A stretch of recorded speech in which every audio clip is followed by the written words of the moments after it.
1991. I'm competing for Great Britain. I'm in my 2 events, and if you're wondering how long ago 1991 is, as I always say, it's 5 stone ago.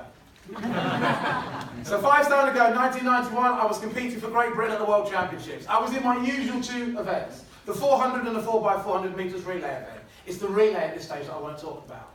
But they said, whoever they were, that Derek Redmond will make the final of the 400 individual and battle it out for a medal, which is pretty much what happened.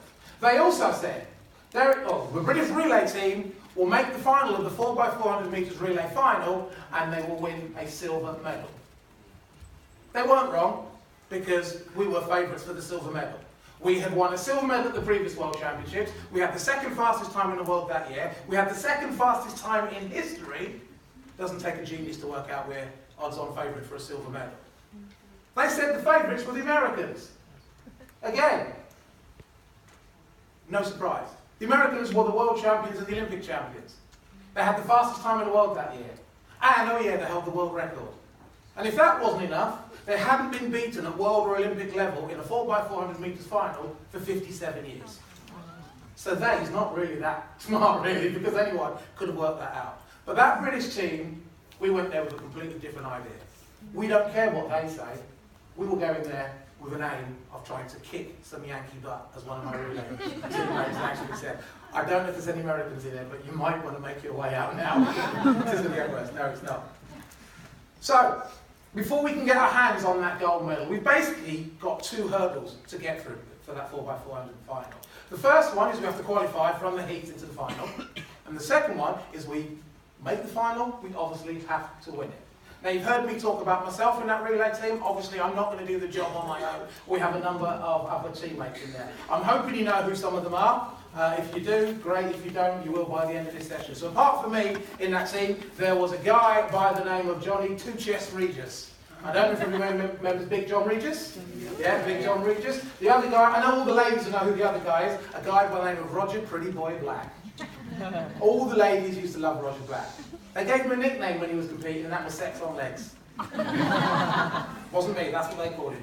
The relay team, we had another nickname for him. We used to call him a wank punter, that's a different story. I won't go into that. Only joking. So you've got John Regis, you've got Roger Black. The other guy in the team was the very quiet, unassuming Chris Akabusi. What can you say about Chris Akabusi? If you are in a room with Chris Akabusi, he's very difficult to ignore. But it's well worth the effort. That's what we always say. The other 2 guys in the team, because even though it's a 4x4 team, so you've got myself, Chris, John and Roger, we take 2 reserves. One by the name of Addy Maffey and one by the name of Mark Richardson. 2 great 400 metre runners, maybe names that you may or may not know. Mark Richardson, unbelievable talent. Unfortunately, his career was cut short through serious injury. But to tell you how good this guy is, there's only been 2 British people that's ever beaten Michael Johnson over 400 metres. One of them was on this stage, and the other one is Mark Richardson. And Mark Richardson was the last person to beat Michael Johnson over 400 metres, and that's no mean feat. He beat me 17 other times. He beat me 17 out of games, but I didn't beat him once. So there you go, that was the one time. Addy Maffey, I don't know, we're in the right part of town-ish. Is there any Chelsea supporters in here? Okay, we've got a couple of Chelsea supporters. Well, Addy Maffey, when he retired from athletics, he got into football. He became the strength and conditioning coach at Chelsea Football Club.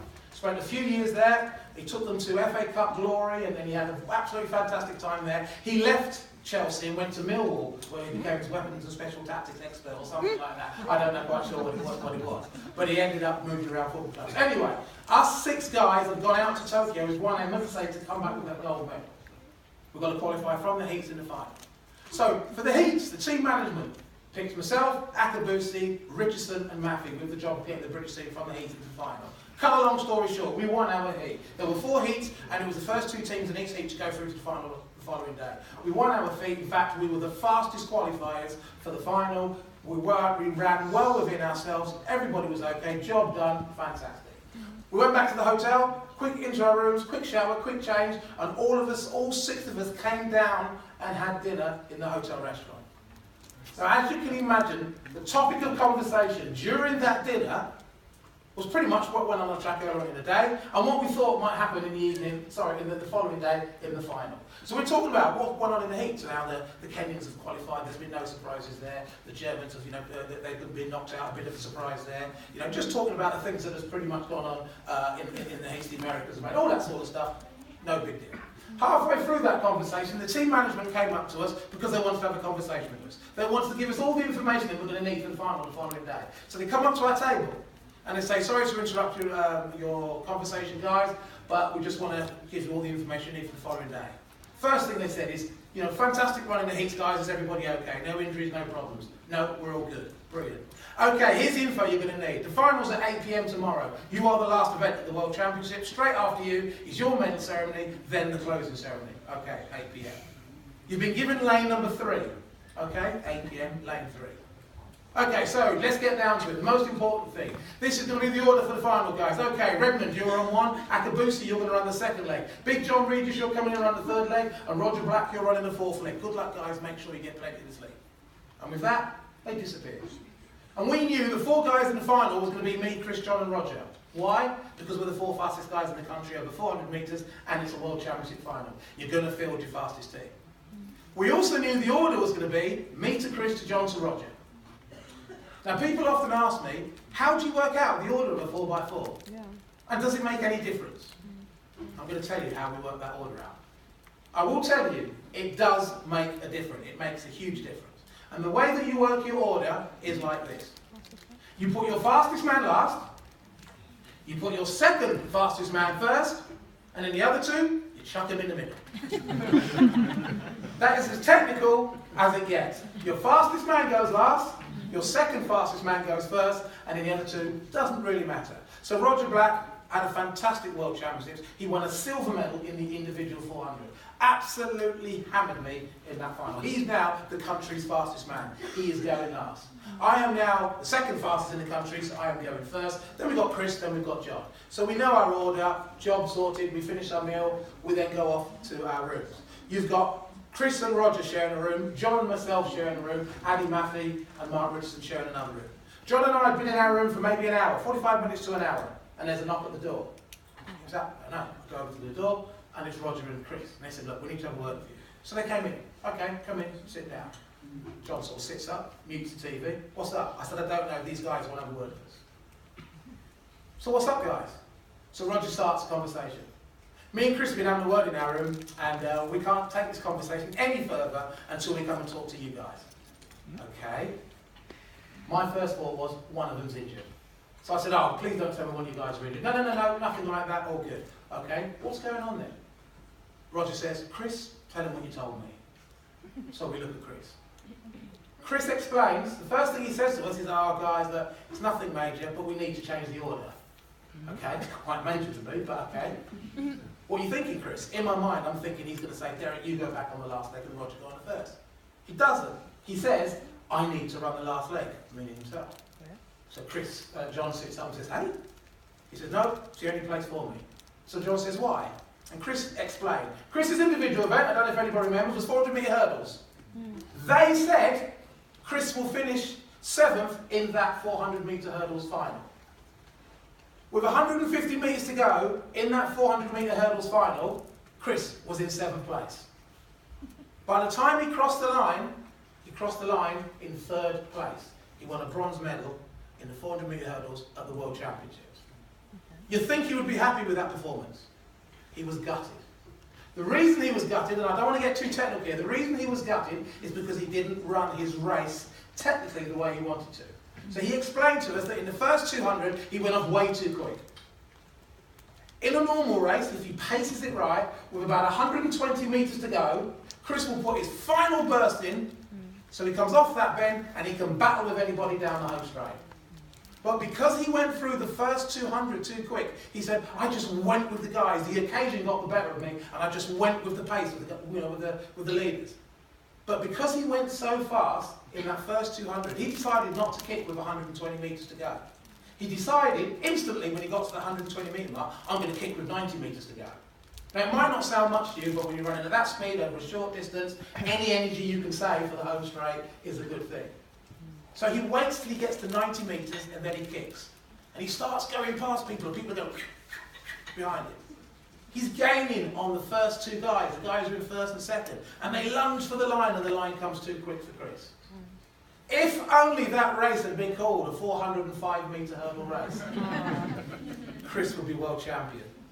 Or, if Chris had kicked when he was supposed to with 120 metres, he would have passed those guys well within the 400 metre distance. So the one thing to come out of this whole situation with Chris, this whole race, was that he may not have run the race that he wanted. He may have only won a bronze medal in the 400 metre hurdles, but the good thing to come out of that was he was in the shape of his life. And he said to us, guys, I am in the shape of my life. In fact, to use the term that Chris uses, I was in no man's land. And what he meant by that, I don't know how much quicker I'm going to run. Every time I step on the track, I'm just running quicker than I've ever done before. I'm only going to know how quick I've run this season when I stop running this season. I'm in no man's land. Put me on the last leg. Give me that baton either 10 metres up or 10 metres down on the Americans. I'll bring us a gold medal. And he was a lot more eloquent than I was with their delivery of this conversation. So we turned around and said, okay, fantastic, Chris. Sounds good. So we're going to take Roger off. We're going to put you on the last leg. Where's everybody else going? I haven't got a clue anybody else is going, but I know I should be on the last leg. So he said, all right. We had a bit of a giggle about it. And then Roger pipes up. And Roger says, listen, guys, seriously, he's right.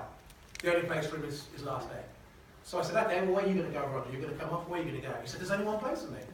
I said, where's that? He said, the first leg. I said, okay. Why the first leg? So Roger gave his explanation. And he started with, I won a silver medal in the individual 400. I responded, yeah, fact, remind me of that, mate. He said, I won a silver medal in the individual 400 metres. Technically, that makes me the second fastest man in the world over 400. The guy who beat me, Antonio Pettigrew from America, we know the Americans are going to put him on the last leg. So Roger says, if I run the first leg, at the end of the first leg, Great Britain will be in the lead.